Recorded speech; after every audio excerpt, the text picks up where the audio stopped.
Во 2010 година уживавме во многу културни манифестации. Многу од нив ги одбележаа своите јубилеи. Гостуваа многу странски уметници, но македонците со аплаузи ги дочекуваа и домашните. Од областа на класичната музика го издвојуваме концертот на маестро Симон Трпчевски со Лондонскиот филхармониски оркестар, предводени од диригентот Владимир Јуровски. На 12 декември Скопје ни беа почестени со невидено музичко уживање. Публиката која со воодушевување го проследи концертот, со долготрајни аплаузи го враќаше на бис маестро Трпчевски, кој истакна дека филхармонискиот оркестар и диригентот Јуровски, кои за прв пат се во Македонија, со својот настап ја укажуваат огромна почит на нашата земја. Со концертот Трпчевски прослави два јубилеа: 15 годишнината од неговиот прв настап со оркестар и 10 годишнината од неговиот прв настап со Лондонската филхармонија во финалето на надпреварот во Лондон во 2000 година, на кој беше еден од победниците. На почетокот на мај, поточно на 9 мај, со премиера на операта Љубовен напиток од Гаетано Доницети, беа отворени 38-те мајски оперски вечери. Како и секоја година и изминатата година, Скопје ни уживаа во уметнички добро подготвена програма со учество на реномирани интернационални и домашни уметници. Беше изведен балетот Дон Кихот на Лудвиг Минкус, како и оперите Турандот на Джакомо Пучини, Кармен од Жорж Бизе и Травијата и Аида на Джузепе Верди, со која се затвори изданието за 2010 на манифестацијата.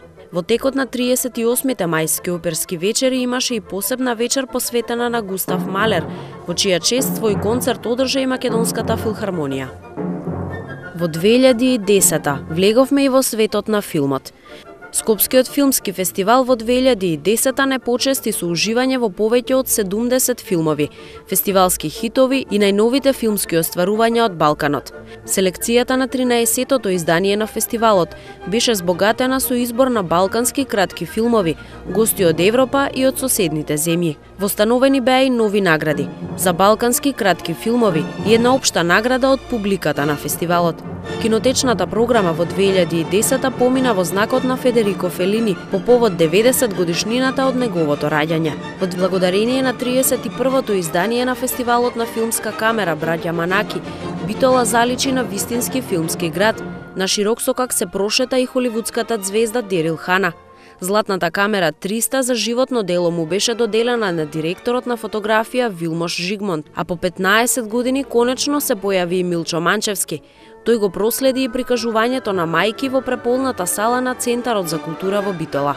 Скопски секако значително беше и прикажувањето на филмот Мајки, последното остварување на Милчо Манчевски, кое можеби на многу од гледачите не им се допадна, но секако е филм кој не остава рамнодушни. Филмот композициски е поделен во 3 дела, кои меѓусебно се неповрзани. Како што тече дејството, така фикцијата полека започнува да се претвора во документарец. Најпрво две девојчиња се обидуваат да пријават манијак, кој е само плод на нивната имагинација. Мајката на едното од нив повеќе е загрижена поради тоа што децата го пријавуваат измислениот манијак, а не затоа што истиот во нивните глави се обидел да ги злоупотреби.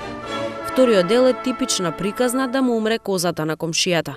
Брат и сестра, единствени жители на едно запустено село, цели 16 години не знаат зошто точно се мразат меѓусебно. Третиот дел е приказната која го обиколи светот, а се уште не е расчистена докрај. Манчевски прикажува две сосема спротивни мислења кои го оставаат со прашањето: дали Владо Талевски е монструмот од Кичево?